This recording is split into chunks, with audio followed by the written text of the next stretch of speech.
Assalamu alaikum. This is the future architect Wali, and I'm going to talk about how to plan and organize a productive day with ChatGPT. Planning a productive day is less about doing more and more about doing what matters.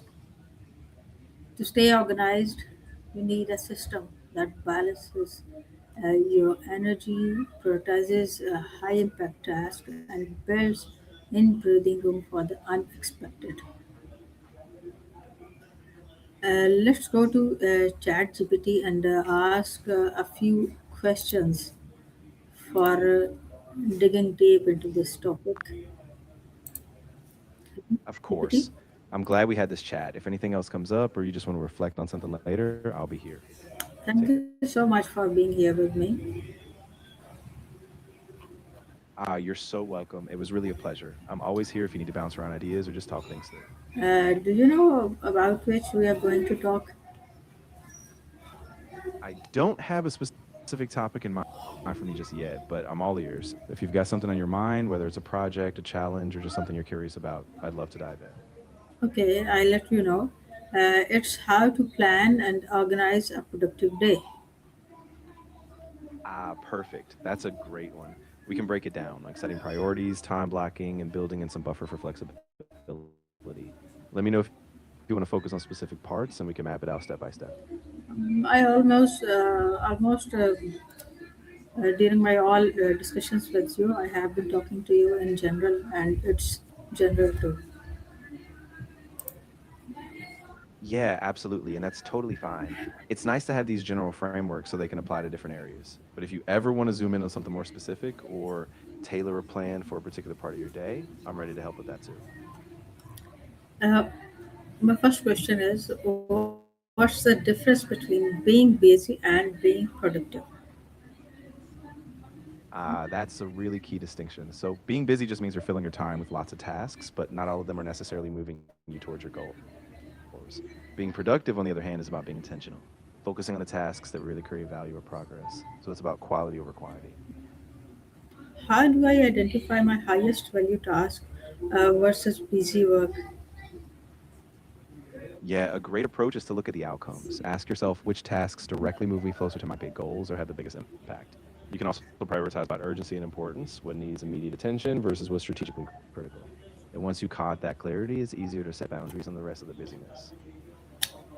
What are the pros and cons of digital planners versus paper journals? Yeah, great question. So digital planners are super flexible. You can set reminders, sync across devices, and easily rearrange things. But paper journals can give you that tactile, intentional feel. Plus, writing by hand can help you process thoughts better. So the pro of digital is efficiency. The pro of paper is mindfulness. Really depends on what energizes you. How can I use the Eisenhower matrix to categorize my daily to-do list? Yeah, that's a great tool. So you break your tasks into four quadrants: urgent and important, important but not urgent, urgent but not important, and neither urgent nor important. Once you label them, you tackle the urgent and important first, schedule important but not urgent tasks, and try to delegate or defer the others. Gives you a really clear sense of priority. What's time boxing and how does it prevent tasks from expanding? Yeah, so time boxing is when you set a fixed amount of time for a specific task. Like you might say, I'll work on this report for 45 minutes. And what it does is it keeps you focused. Instead of letting a task stretch on endlessly, you have a defined endpoint so you stay more efficient and you present that procrastination free. How do I handle unexpected interruptions without ruining my entire schedule? That's a really common challenge. I think the best thing is to build a little buffer time into your schedule. So if you get interrupted, you still have some wiggle room. And then when you do get interrupted, just pause, jot down where you left off, and once the interruption is handled, just jump back in with intention. What role does morning and evening routine play in long-term productivity? Oh, they're huge. Morning routines kind of set the tone. They give you a sense of control and focus for the day. Evening routines, on the other hand, help you wind down, reflect, and set yourself up for tomorrow. When you're consistent, it builds these positive habits that really compound over time. How can I combat the mid-afternoon slump using energy management? Yeah, that's a great one. So, energy management is all about tuning into your natural rhythms. You can try a short walk, a bit of stretching, or even a quick breathing exercise in the early afternoon. Also, make sure you have a light, balanced lunch, nothing too heavy, and hydrate well. That helps keep your energy more stable throughout the day. Are there any best strategies for overcoming procrastination when facing a daunting task? Oh, absolutely. One of the best strategies is breaking the task down into really small, manageable steps, just the next tiny action. And then set a timer, like work for 10 minutes. Once you start, maybe then some other kicks in. And also remind yourself of the bigger purpose, why the task matters. That can help you get over that initial slump. How many major goals should a person realistically aim for in a single day?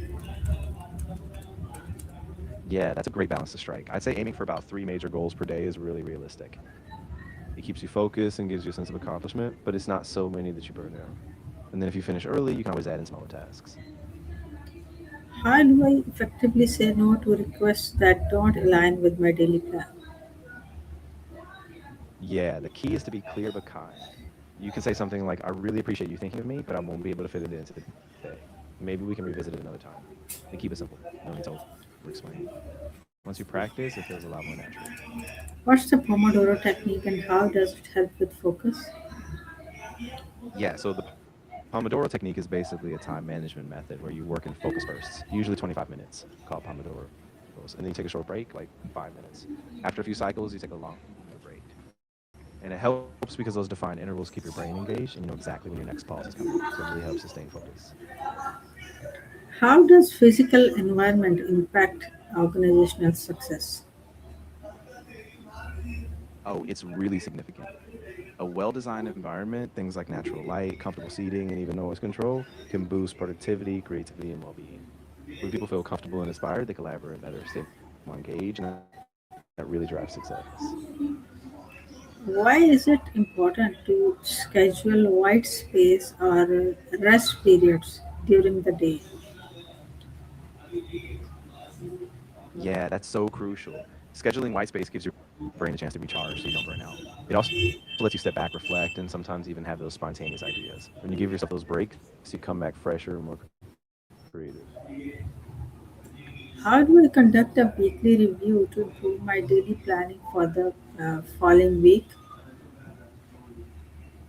Yeah, that's a great practice. Set aside some quiet time, maybe at the end of the week, to review what went well, what didn't, and how you felt about your progress. Look at your wins, note any challenges, and then from that, adjust your priorities or time blocks for the next week.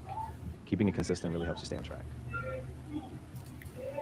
Can you share with me any of example which helps me to understand this concept much better? Absolutely. So imagine on Friday evening, you sit down with your planner or notebook. You write down all the tasks you completed, what went well, maybe you finished a big project, and where you felt stuck. Then from that reflection, you decide on the top 3 priorities for next week. So, for instance, you might realize you need to dedicate more time to a key client meeting, or you need to block out time for deep work on a new skill. Once you do that weekly, you'll see patterns and stay ahead of the game. It means productivity starts the evening before. Exactly. By reviewing your day and planning ahead the night before, you're setting a clear intention, and that makes your morning way smoother. So when you wake up, you already know what your top priorities are and you hit the ground running. It prevents, I think, decision fatigue when you wake up. Exactly. Yeah. By having your plans set the night before, you don't have to make those early morning decisions about what to do first. It just frees up your mental energy and you can dive straight into your most important tasks. Thank you, ChatGPT, for digging deep in this topic and helping the viewers uh, to have a better understanding of how to plan and organize a productive day. Thank you so much and take care. You're very welcome. I'm really glad it was helpful. If you ever need to dive into another topic or revisit any of these strategies, I'm here. Take care. Talk soon. Okay, thank you. Bye. You're welcome. Take care of yourself and bye for now.